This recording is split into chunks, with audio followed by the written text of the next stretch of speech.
Nothing like starting a day overhauling hubs right here out on the sidewalk.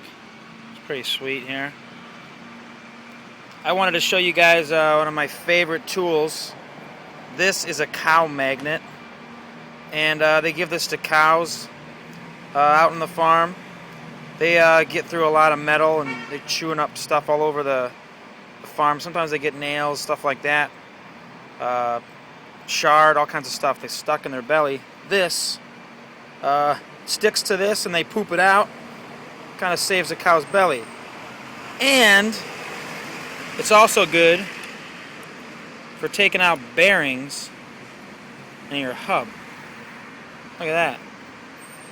I love this tool.